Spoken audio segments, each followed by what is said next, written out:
Fidel Edwards will start off to Lou Vincent. Another lovely sunny day, as you have observed. None of the gales and the hail and what have you that we had heard coming up from the South Pole, apparently, through the South Island and Wellington yesterday. And it will be Edwards' play is the call, and here's the first ball of the last one-day international. Edwards to Vincent. And starts with a wide, slinging down the leg side. Good take by Ramdin, not a good start for the West Indies.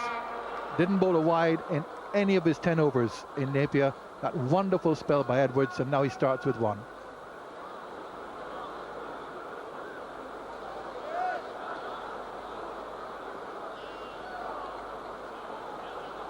Good day to Chris Cairns. Wild start. Hi Tony, and hi everybody. It was, but the way he bowled in the last game, we'll forgive him for that. First run from the bat off the last ball of the first over. So New Zealand have got two on the board.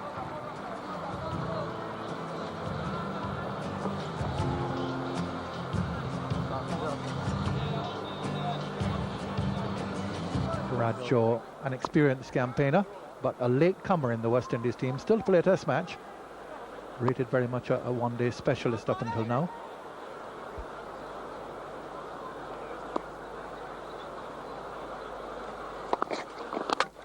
Bowled him. So Bradshaw strikes in the first over. Now that'll make him feel a lot better after what happened in Napier. And Vincent goes. Yeah, undone here. Just drifting back in. Vincent looking to be quite expansive with the drive. Bradshaw defeats the batsman. Vincent dismissed cheaply for one. New Zealand 2 for 1.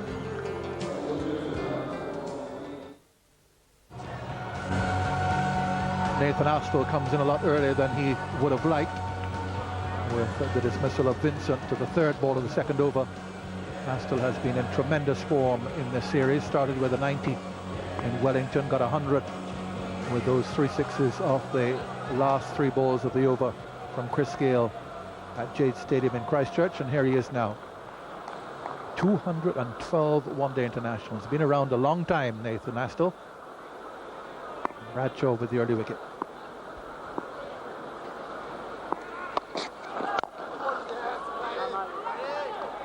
And just a slight bit of swing here. Just watch the release. The release is not as traditional as what you would anticipate swing bowling would be. The seam is a little bit muddled, but it actually did shape back, and even Bradshaw there seemed surprised. Just take a look at that. If the ball is going to swing in the air, it's because the seam points bowled upright and travels down towards the batsman.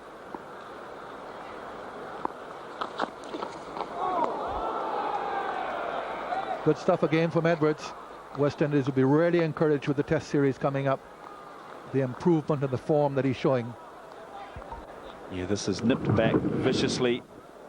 Good bowling. Astle completely undone there. Just quite savage nip back into the right-hander, undone. Hit him on the helmet. Got him alongside the helmet. Another vicious delivery from Edwards. Well, Fleming will know all about it because he's been struck on the helmet by Edwards already. In an earlier match, 3 wickets gone, 3 overs gone, 3 for 1. Yeah, not something you see too often. Nathan Astle, a good player of the short ball, but this time just struck savagely. Tony, you won't probably know this, but when Australia played New Zealand here, might have been last season, Brett Lee struck Michael Paps on the helmet. Paps had to leave the field of play. And this time, Astle completely undone there. Now here is Edwards. First ball of the over. Edged and wide. Why not a third slip? Why not a third slip? Oh, we've called fit all the way through the series. Second slip was sent wide. Drive, edge, 4. Third slip not at home. Tony Kersia, you have been asking for this for quite some time, and even though they've asked the second slip to move wider, I can't see and haven't seen throughout this series the New Zealand batsman hitting Edwards through the covers. There's a cover fielder in place, but really you need to be attacking at the beginning of the game, trying to get the Black Caps behind the 8 ball. Edged and caught. So it doesn't make much difference. Edwards has got the wicket, a big drive edged by Astle. And a good catch by the keeper, diving to his right. Astle goes, Edwards strikes, 8 for 2. Well, it's the delivery, it's the length, but go back 2 balls ago in the previous over from Edwards, the short, quick bouncer that unsettled Nathan Astle. And now he's responded first with a nick for 4, then a nick behind. Edwards successful, Nathan Astle dismissed. New Zealand in a little bit of trouble here, 8 for 2. Well, here's a test now for the new player in the New Zealand side. Made his debut in Napier, was run out. Comes with a very big reputation and a lot of runs in state cricket this season. Ross Taylor. Now a third slip is in for the new batsman, as you would expect, with 8 for 2 on the board. And Edwards fired up.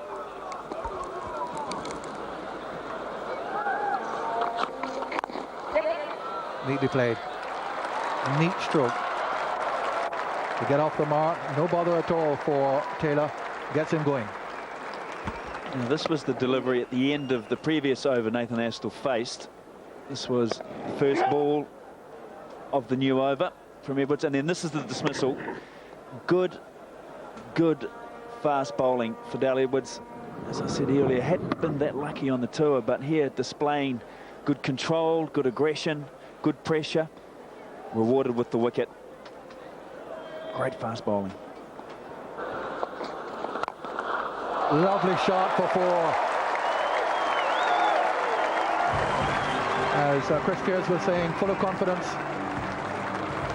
Yeah, he is, and just the shot we saw before the shot we've seen for 4, we saw him side on. Now look, he's down the wicket that far, which alters the length that the bowlers are used to. So Taylor initiating already that he's here to take the Westindies on, and I tell you what, the relief that he will gain from that shot.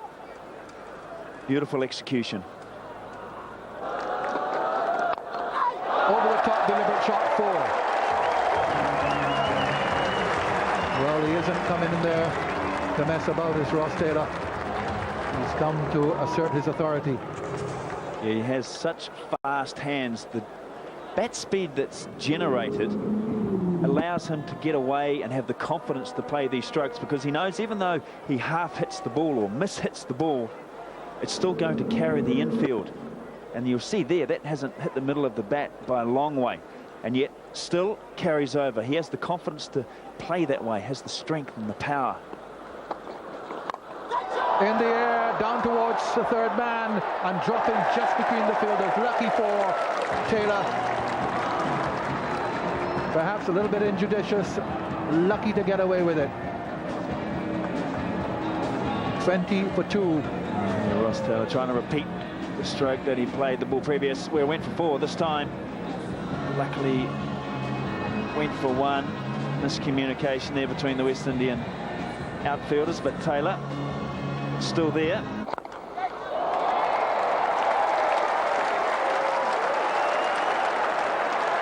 Doesn't seem to be affecting him.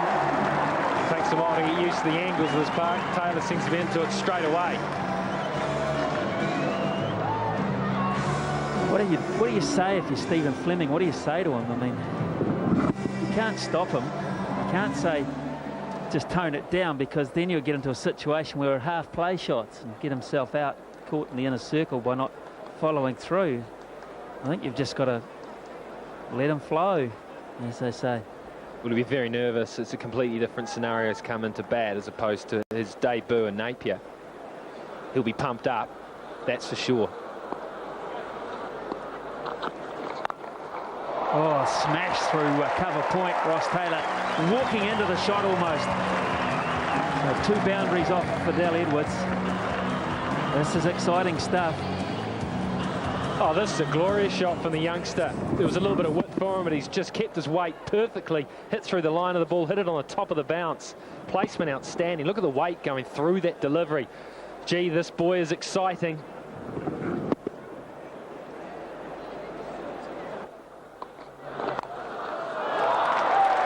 Or I can just smash it for 4 down towards square leg. Well, Ian Bradshaw had his warning the previous ball that Taylor was eyeing up that part of the ground.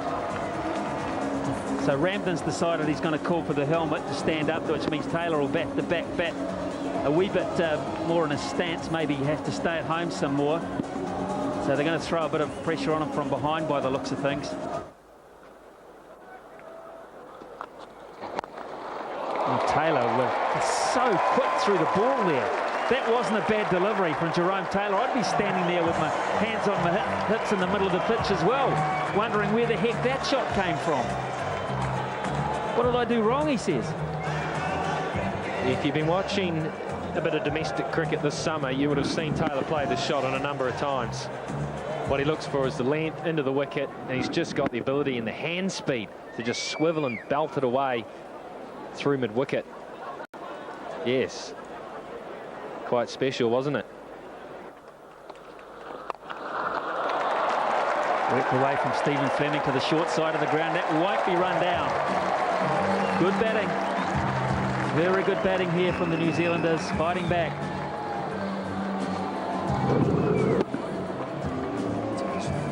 Fleming looking to get onto the front foot and then just rocking back. Almost just shoveling that onto the onside. Well, that'll go too. It was in the air, but it was hit with so much power. You know, the pace of the ball off the bat of Ross Taylor is incredible. That seemed to be a catching opportunity, but in the end, the man at backward point really had no price at all. Just kept going away from him. I'll tell you what, it was a very good effort by the man there. He's placed there for that shot. Wayne Smith was the fieldsman, one of the better fielders in this side.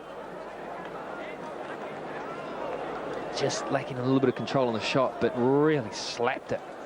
Would have been a spectacular catch. In the end, it was 4 runs. Bolden dragged it on Ross Taylor. Expansive once too often, and has got a bottom edge back onto his stumps. We've seen that before. That is the risk he takes. He lives and dies by the sword. Taylor disappointed. He was playing so well. He was playing expansively. He went to almost what you call his go-to shot, the ability to hit that ball over the onside. Perhaps didn't bounce as much as he thought. Got the bottom edge on it, just helped it onto the stumps. He's on his way for 31. It was a promising innings, 59 for 3. Styrus comes to the crease. A couple of old heads now. The youngster's gone. An opportunity for Styrus. He's been looking for an opportunity to bat a length of time in this series. It hasn't really come for him. A couple of times, perhaps got himself out. Now there's a chance. He's had good form on this ground before. It's probably one of his favourite grounds in terms of scoring runs. Great opportunity for him. 59 for 3. He'll be wanting to build that average. Of course, started batting lower down.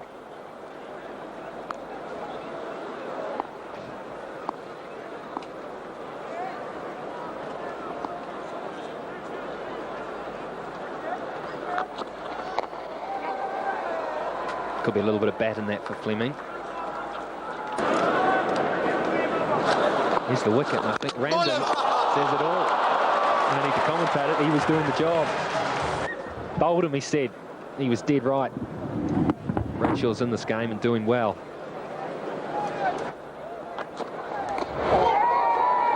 Is that there? Is there a little sound? No, not according to the umpire. Little sound, however.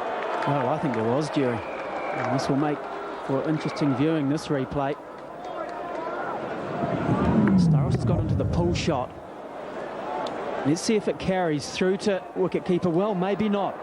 Maybe that's just dropped in front. He's claimed the catch, interestingly. Well, no maybe about it, Gavin. I think that definitely bounced.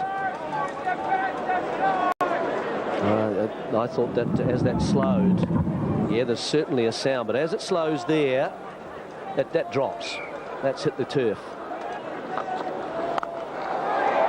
Well, It's a slash, and it's successful.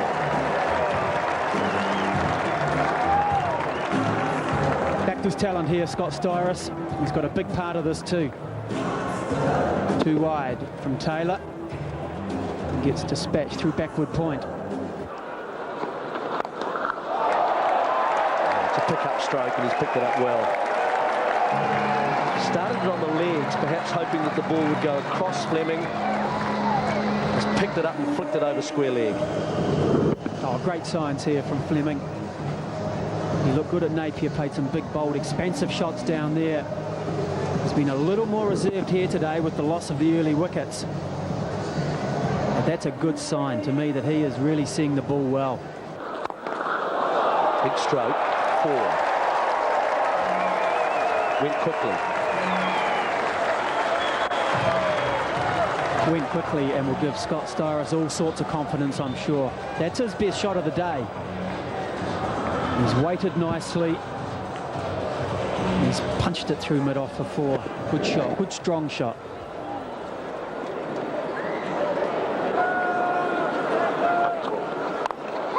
In the air, just short. A fielder well out of his ground and missed.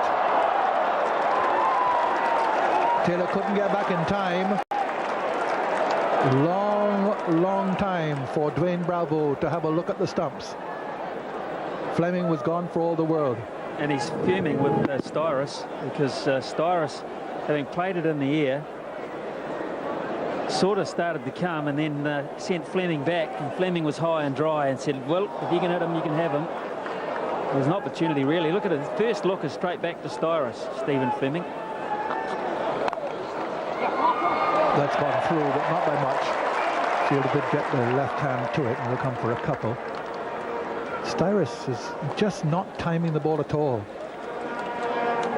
Just have a look at Stephen Fleming in the foreground here. Styris is coming, isn't he? For all money, Styris is coming. Now, Stephen Fleming looked straight back at him. Remember, Scott Styris was involved in the run out of Ross Taylor as well in the last game. Sometimes that's a trait of a batsman who's not hitting it well themselves. It focuses on their shot play and how well they're timing it, rather than the fact that there are runs available inside the circle. So Scott Styris just getting the message there, I would imagine, from Stephen Fleming, who is hitting it well. Let's not sacrifice anything here. Much better shot. Short boundary 4. Timed it nicely. Slightly over pitch from Taylor. Cyrus will feel better at that. It was half volley, really, wasn't it? It was hit low enough on the bat. It wasn't on the arc. Just an abbreviated follow through from Styris. Once you get it there, it's all about placement. Dwayne Smith is going to come in. He's had a shave. Head glistening in the sunshine.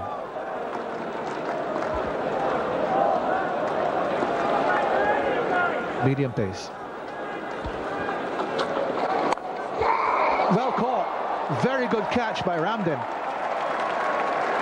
Well, Fleming went in a similar fashion in Napier, and that's a bigger edge than it was in Napier, and he had to go a long way to his left. Of course, he has a good view. Right arm over the wicket to the left-handed batsman. Full stretch taken, rolling over, big wicket. Brilliant work by Ramdin, who's been impressive on this tour. Stephen Fleming, having got another start, will be a little terse and surly yet again. It's 96 for 4. Then the New Zealand side comes in now. They need a few tall overs from here. 96 for 4, 22 overs and 1 ball gone. And Dwayne Smith gets the wicket of the captain, Stephen Fleming, with his first delivery. Well, for Peter Fulton, another examination here and an opportunity to bat a long time. 28 overs, basically, for he and whoever to get this New Zealand side through their 50 complement and try and get in excess of, say, 230, 240. Be a good score going into the evening to defend.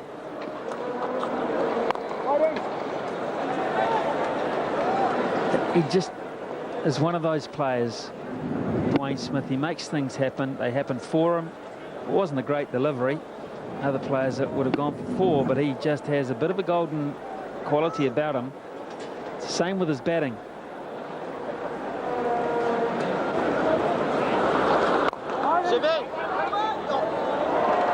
Just couldn't get across. But the batsman had to wait before it passed, and they get the single. So the 100 up for New Zealand, 100 for 4, 24 overs gone.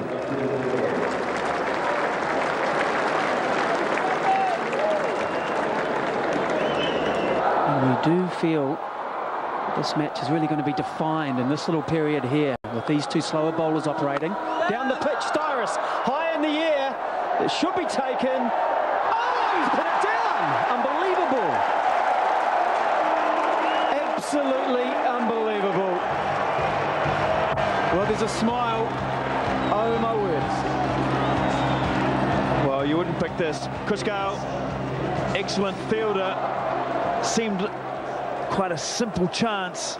Styrus, lucky. As soon as Scott Styrus had hit that into the air, outpatient by the West Indies. As soon as he hit it, he knew he was actually jogging down the wicket, almost half turning back to go back to the pavilion. You see there's Styrus, 34 from 62, the man above him, Taylor, 31 from 29. He really did light things up. Stephen Fleming, the start. And Vincent and Astle not to be, dismissed chiefly. So we'll take a look at the bowling cards.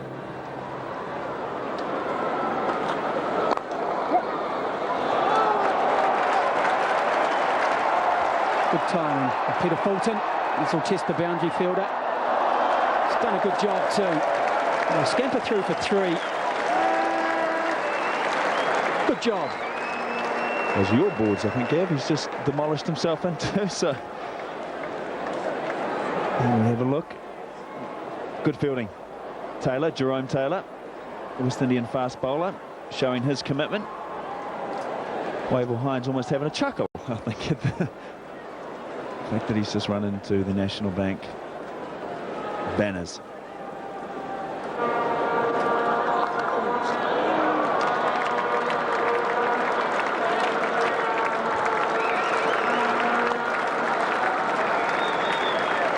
.45 for 4.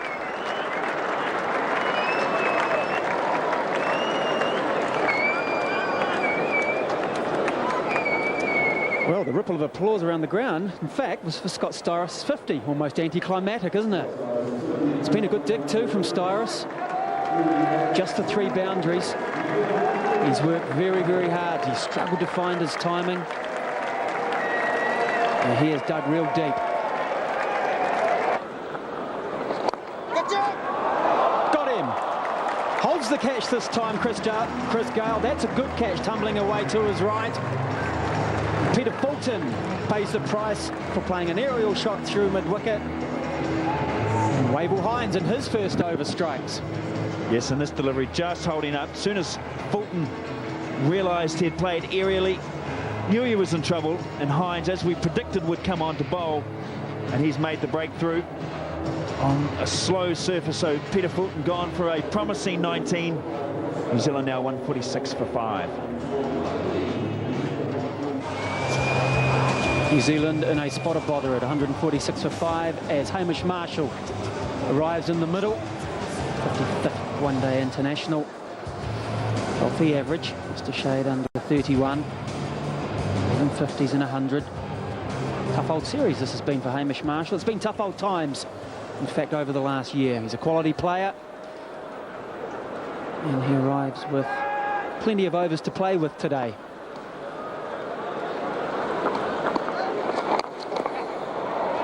And underway immediately.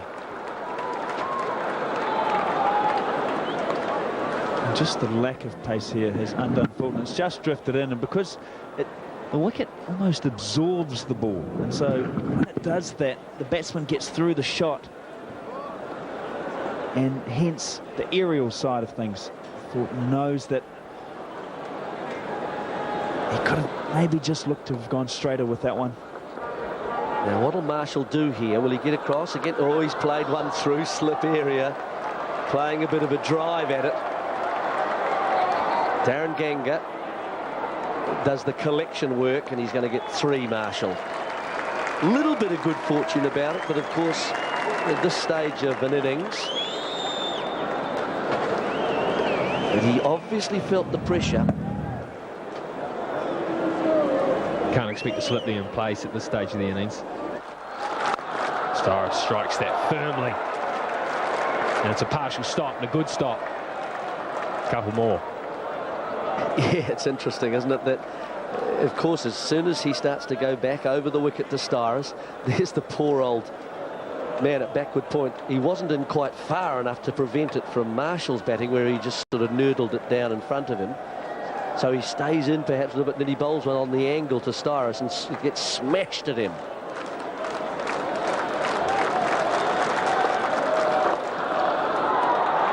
This is fine. This beating the man up in the circle at finally going to be 4 runs. That's the line he didn't want to bowl, and he bowled it to finish the over.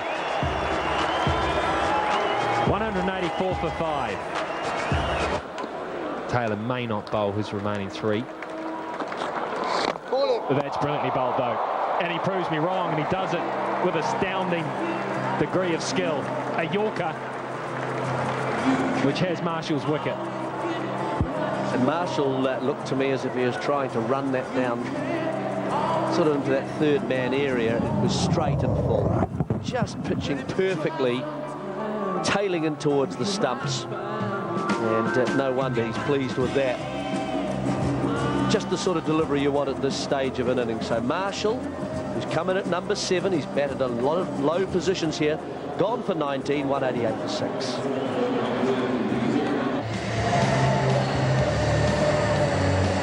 Brendan McCullum was the new player. Good player in this role. Whether this pitch will offer him the pace to play the shots that he likes to. Smashed away over cover point. We'll have to see. Certainly very capable. A favourite with the crowd. Got a huge cheer when he walked onto Eden Park. Expectation. Good wicket by Smith. He stayed in front of the game. He went to the Yorker. We're saying how the New Zealanders might target him. Bowling maybe his good length. At very military medium pace, but he stayed ahead of the game and he threw in the Yorker and he got good result. Good over. 188 for 6. Here is that success. Jamming it down at the feet of the batsman, angling into from wide on the crease to hit the off stump and the base of the off stump. It's the sort of length you want to try and hit if you can as a medium pace bowler. Of course, you've got less opportunity because of a lack of pace to vary the length of the ball quite so much. Got away with a few full tosses the previous over. This one was just right. Because everybody has struggled to date. Starr is coming back for 2. He'll have to be quick. Direct hit. Would have seen him short, I'm sure. Well, he made his mind up straight away, Scott Starr, to go for 2 here. And when he turned and committed to go, I think he thought, I'm in trouble. Big trouble. Dwayne Bravo. The ball only really had to be caught. It only had to be caught by the bowler to affect the dismissal. That's how far out Scott Storris was, and he really did have a misjudgment there.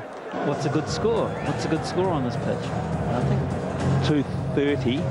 Anything in the 220s, I think New Zealanders will be a little nervous. They shouldn't get that. There's no chance. But the way they're batting, they'll back themselves to score 40 runs off the last 4 overs, 10 and over. So bearing that in mind, if New Zealanders can get to 205, then that's 240 plus, which should be 8 extras. So the West Indies, without looking at the scorebooks, that's probably their best performance in that department. That's a very good shot, and they'll hover back for 2. Well judged on that occasion. He had to get the skates on again, Scotty Starris, but turning quickly.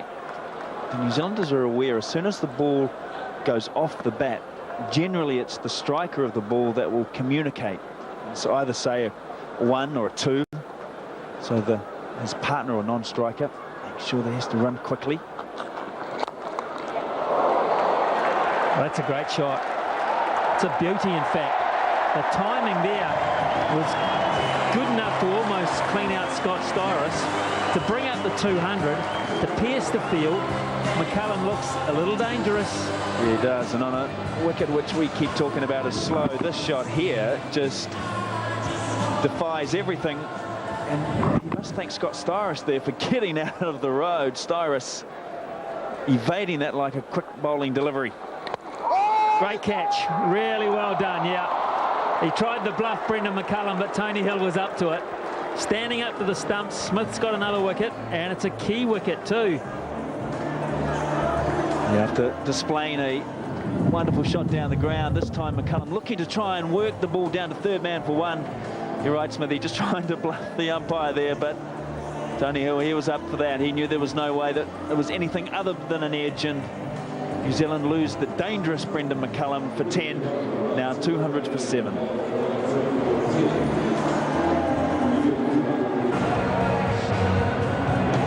James Franklin bouncing back to international cricket off a double century for Wellington against Auckland just 2 to 3 days ago at the Basin Reserve.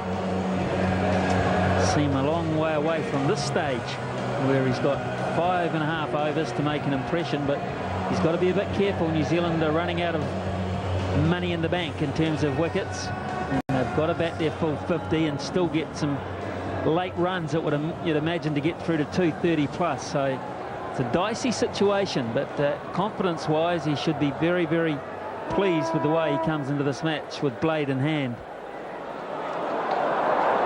The job really is to help Styris here. Styris has been there for so long now, 2 hours, so he should be confident with the pace of the pitch and what New Zealand have to get to make the West Indies really struggle. There's Dwayne Smith, who's got 3 wickets. Dwayne Smith proving very handy on this pitch. As we see the dismissal of McCullum again. Well taken by Ramden. No doubt about it whatsoever. Snicko confirming the most largest edges, as we see a beamer.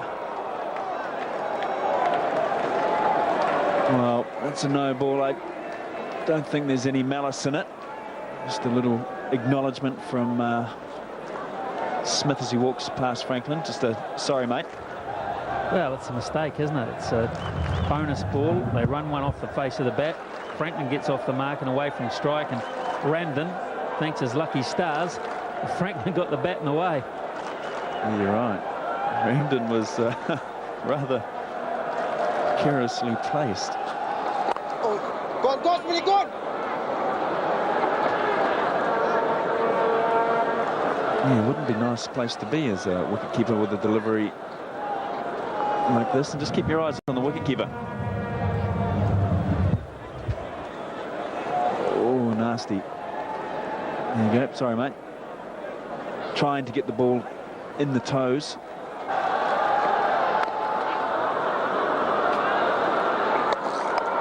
It's hit the stumps, and it's very lucky that it really didn't ricochet. The West Indies had 2 people backing up. There's been half an appeal.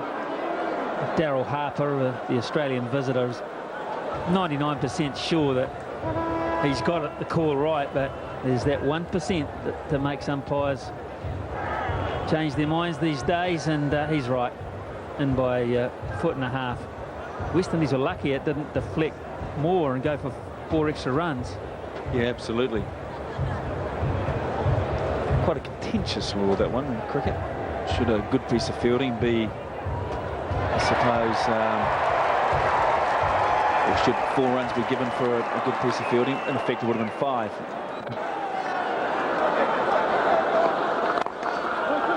Two. So they feel it as if that's gone away to Gale's right. Can't get a lot of momentum into the throw, and Edwards is disgusted, and I think it was the Bradshaw misfield that set him off. It's 224 for 7. And he has every right to feel that way. He's been toiling well throughout this tour. He needs to be backed up by his field. It's just the little things that make such a big difference.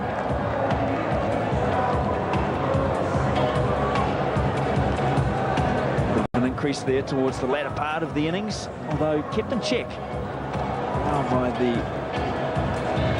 Westindians. We saw runs per over wise from Napier. There was the odd 15 or 20. Not here today in Auckland. New Zealand more like what is the average score, 240. It's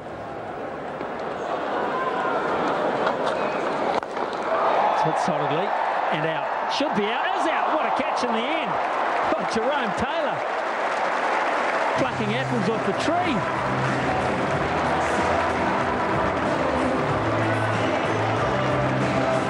James Franklin, he's a bit miffed about that one. Didn't really get it. Slower delivery. Hit hard and full, and Taylor sticks out his hand. The ball actually moved in the air. Taylor lining it up for a more traditional two-handed catch, and with a little bit of suave, the ball moved but palmed it, and Franklin dismissed for 7. New Zealand now 2-2-4 for 8. For New Zealand, and he's still got a pretty handy job of work to be done with Styrus here. They've managed to cross the batsman in that flat dismissal down the ground of James Franklin. But just maybe this is the West Indies day. Just maybe things are starting to turn for them. Straight up. Now this should be out. Smith's going to get 5 wickets. He's got 5 wickets. Oh yes, absolutely jubilant. He is doing a job. He is lifting some spirits. He certainly is, dismissing the man, Styrus. Styrus trying to loft that ball over deep mid-wicket. Smith under it. And when you're looking for 5 wickets, you wouldn't trust anybody else but yourself to be under that catch. Scott Styrus dismissed for a patient 90. New Zealand now 2-2-4 for 9.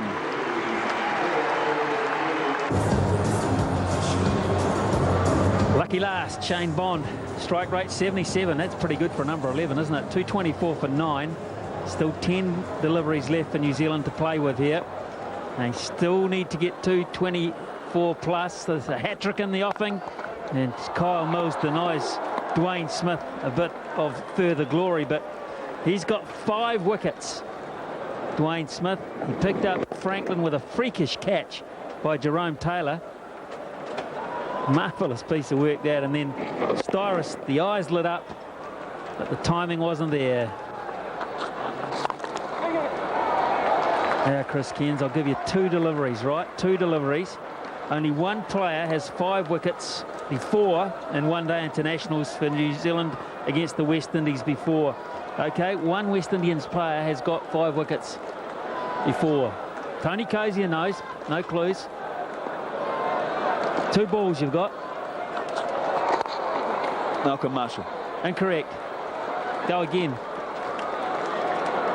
Roger Harper. Incorrect. Similar pace though.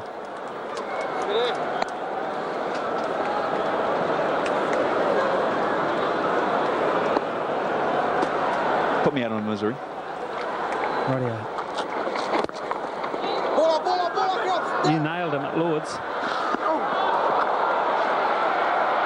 Most 6s in Test history.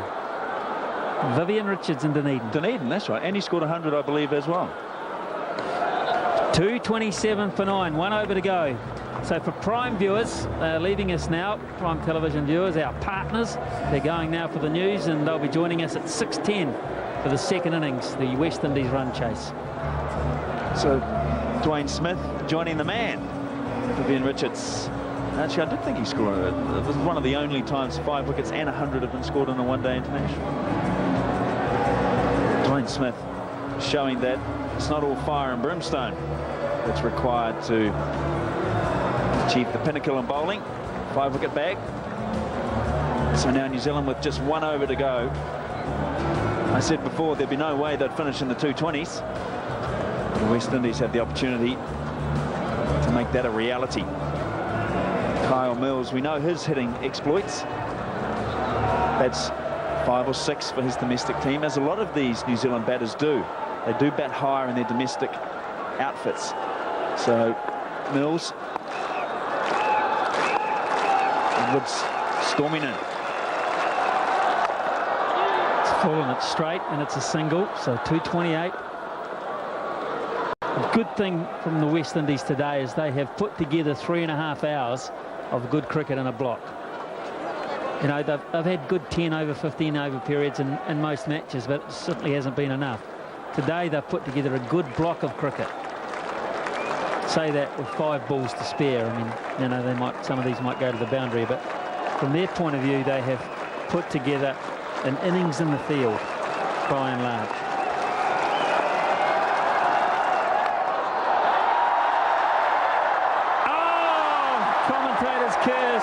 Commentators curse.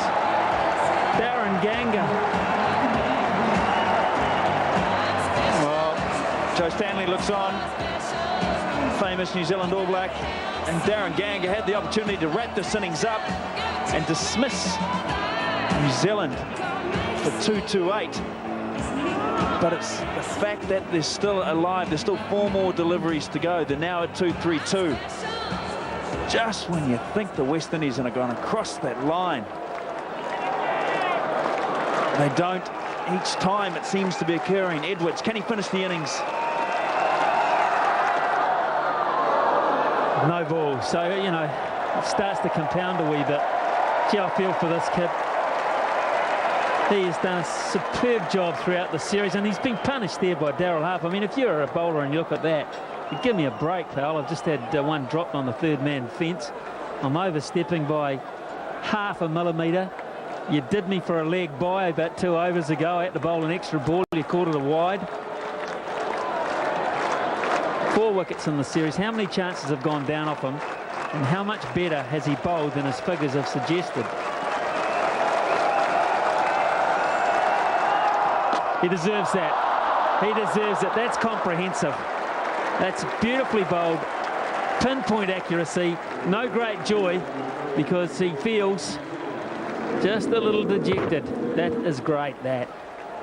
Perfect bowling at the end of an innings. Shane Bond undone by a Yorker he would have been proud of. So dismissed Shane Bond for 5, should have been 1. Hopefully that 4 won't come back to haunt the West Indies. New Zealand all out for 233. Last 10 overs have been a little problem again because New Zealand have scored 65 runs, but they've lost 5 wickets in the process of doing that. Been mowed out for 233. A much better performance by the West Indies. If you'd have said to Chanderpaul at the toss, you'll bowl New Zealand out on this pitch for 233, Chris Cairns, he'd have said, thank you very much. Where would you like me to sign on that deal? Yeah, most definitely. And it was led by Dwayne Smith, the all-rounder, the West Indian all-rounder. He had a good match here in the 2020 game that kick-started the West Indian tour. Continued on. Backed up by Edwards, who bowled without luck, as he has done for this entire series, finishing with 5 wickets, but really deserved far more than that. Saw a bit of magic from Ross Taylor. We saw a very patient approach from Scott Styris. 2 for 53. With the ball, Lewis. Kyle Mills, who trapped Gale with a beauty. And Napier starts off to Gale now.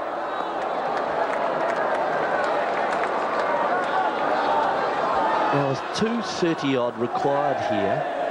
I think that I mean, potentially this could be a very good match, a close match. Kyle Mills has just over a wicket a match. Hasn't quite got a 5-wicket bag yet. Best of 4. And an RPO. 4.6 is not too bad when you consider he bowls at the start of an innings. I just wonder whether the thought may have occurred to the West Indies while the ball is new on a slow and wearing pitch, with some of the New Zealand bowlers like Astle perhaps, like Styris, like Patel if he comes on as super sub, potential of 25 to 30 overs there,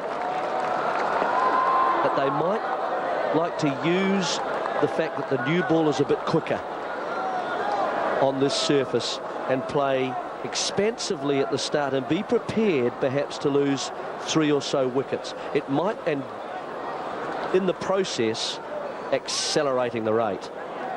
Maybe a chance. Teams have done that before with good effect here at Auckland. Yeah. Lets it go. Is it a wide this time? Yes. No ball. Sorry, no ball.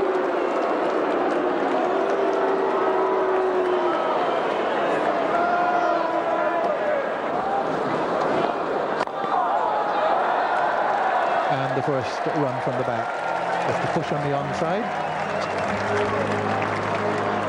So just the 2 runs in the over and 2 from the first 3, 2 without loss.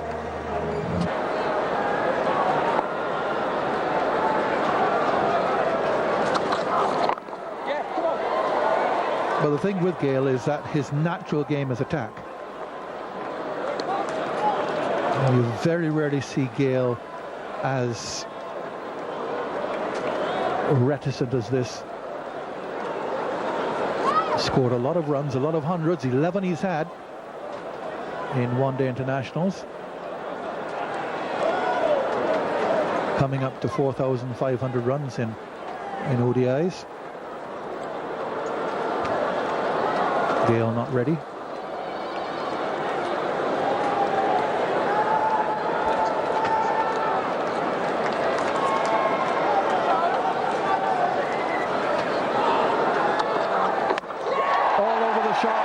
Never ever looked, Chris Gale, as if he was going to last.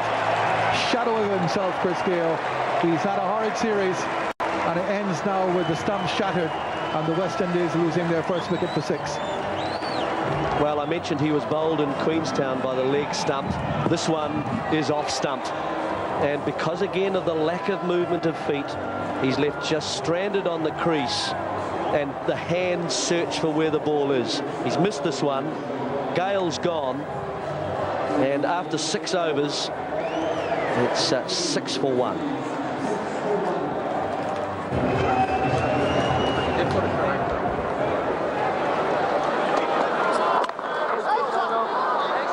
Cricket resumes with Gale gone, and he never ever looked as if he was out there for a very long time.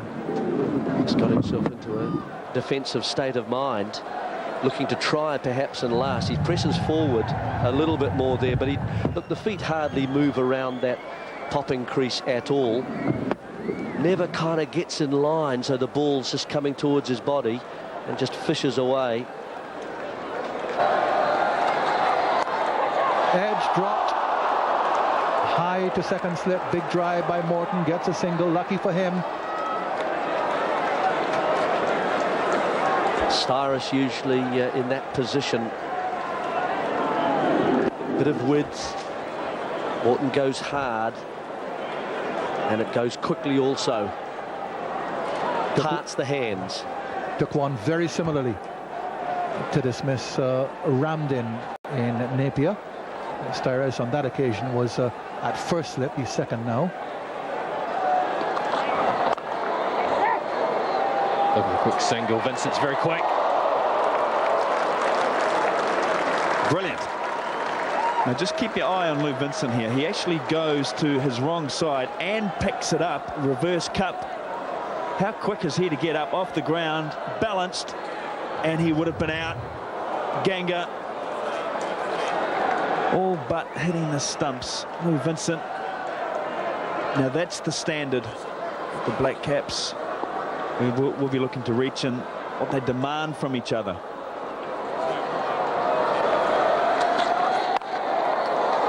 Good stop again. This time it hits, but it's going to cough up another run.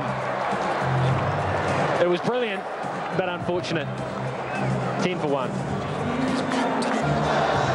As we see Daryl Harper, umpire from Australia, signal the first of the 5-over power plays. That's a good shot, and that's 4 runs. The first boundary placement was excellent, and a good result. Yeah, possibly the first ball of any width that I can remember. And Ganga in his favourite area, square of the wicket, just leans on that, places it nicely, just eases it away. And it was just offering a bit of width.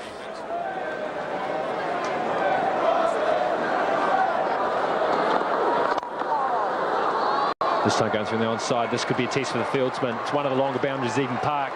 It's not long enough though. 4 runs.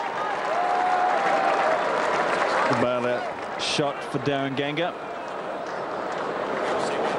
Just moving across to the leg side, or sorry, over to off stump and looking to pick Mills up, but again, because of the lack of pace of this wicket, on a normal wicket, a normal pitch or normal paced pitch, he would have looked to get under that and flick it over square leg, but a lower bounce here, still rides the ball and puts it away for a boundary.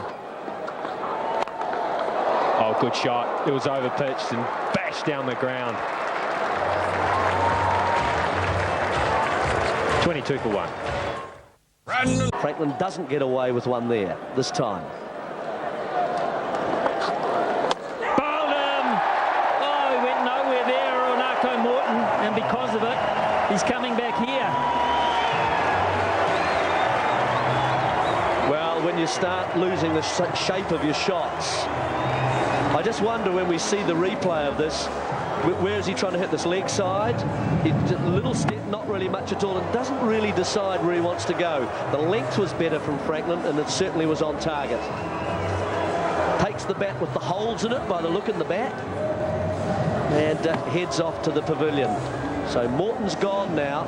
Made 100 last innings. Here it's 22, 54 for 2. Shouts catch just over the top.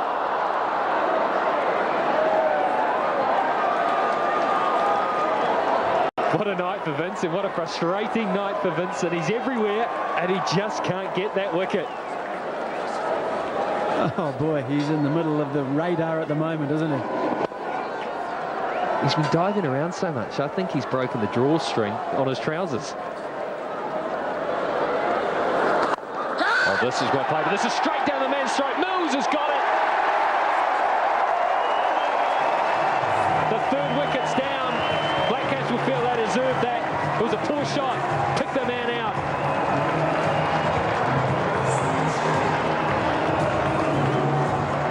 It's Ganga. He'll be disappointed with that. A little bit of turn, went with it. Just hit it straight down Mills' throat at long on. Couldn't have picked him out any better. Jubilation for Chetan Patel, his first wicket. Wasn't a good shot either from Ganga, was it? It was really, if he was going to get the elevation, he had to send it the whole way up into the terraces. He's on his way for 34. Another start for Ganga without going on. Hits 72 for 3. This has gone straight in there. There was cause of mine. And it was his. Vincent has his catch. If he tried to run in, he now has his catch. He's back in the game. He's back in the game. He's on the scoreboard. It's exactly what he's wanted. The ball has been following Louis Vincent around. Shane Bond got brought back for this exact reason, to break the partnership. He's done it. Dwayne Smith, the big hitting Dwayne Smith. Safe under the high ball, Louis Vincent. And Bond is ecstatic, as his teammates are. The danger man's gone for 16. West Indies in trouble now, 98 for 4. Brown, beautifully stumped. Beautifully stumped. It's a wide, but he can be stumped off a wide, and he is being... Lovely work by McCallum to get rid of Bravo. Bravo getting a ball outside of his legs. There he goes, overbalancing. Well, McCallum hasn't looked happy at times tonight when the ball has just come from his gloves, but I'm sure that more than compensates. That's a lovely piece of work. Slower delivery and just falling over Bravo, and a very important wicket, and nicely gloved down the leg side. And he's whipped the bails off. So Bravo's been stumped, even though it's from a wide. That's quite legitimate. Going full. Straight up. Here's a chance. Patel getting under it. A big moment in the game. He's got it. A very big moment. And Chanderpaul, having had a life the ball before, offers another one. as close as that boundary can seem for this situation, it's a mile away for Shivnarine Chanderpaul. Going for the smallest boundary on the Eden Park oval. Jeetan Patel eyed it up, got nicely under it, reverse cup. Not much room to deal with behind him. The Kiwis ecstatic. Stephen Fleming happy. Shivnarine Chanderpaul departs for 41. The West Indies 175 for 6. Off the series. Now Hines.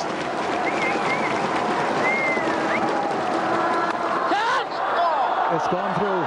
There's a big chase around the boundary. And he can't get there. Yes, he does. Lou Vincent. A streaker on the deep cover boundary saves what would have been a boundary. Vincent, who's been diving around all night, he's lost the drawstring in his trousers. He's done well to just get up and throw that with his trousers around his ankles.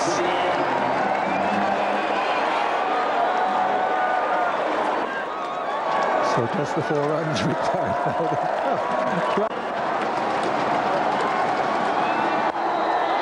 It's in the air. He's going to take the catch. And Random, in fact, won't hit the winning run. Looking to win it. It's a dot ball. 3 balls remain. Are we in for another tie? We had one here between these two teams early in the tour in the 2020 International. Random went after it. He, of course, ducked the shorter one earlier on in the over, but he just didn't enough on it. Styrus was floating, not back on the boundary, not in the inner ring, and went straight down his throat. It's been a good innings, Ramden. Couldn't beat it at the end, but I think he's won this game for his side. He's out for 38, 233 for 7. As Lewis comes up to bat. In the air, over the top, West Indies have won. With 2 deliveries and a happy West Indies side. As you've heard from all of our commentators, it's been a rough tour for them. In fact, a rough 2 tours. They have lost 11 consecutive international matches to New Zealand on their last 2 tours. 2 tests and 5 one-day internationals when they were here last in 1999, 2000, and the first 4 here now. And this is a big pick-me-up for the West Indies. They've denied New Zealand a clean sweep. We've had a wonderful match this evening. 234 for 7. 2 balls to spare, 3 wickets to spare, and the West Indies have won.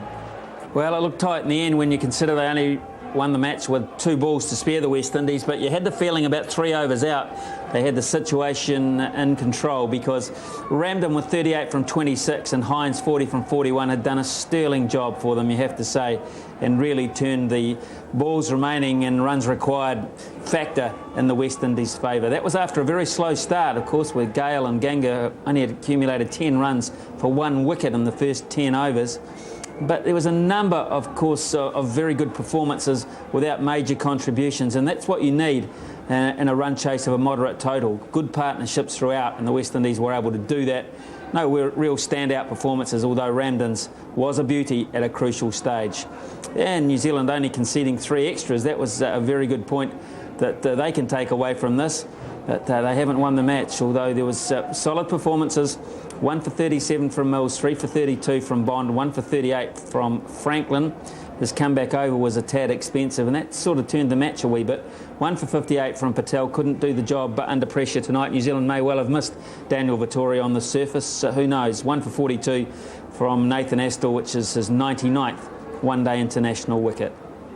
So overall, New Zealand 233, having won the toss and decided to bat first, and they couldn't quite bat their 50 overs, but the West Indies chased it down, 234 for 7. They won by 3 wickets, but New Zealand won the 5-match series by 4-1.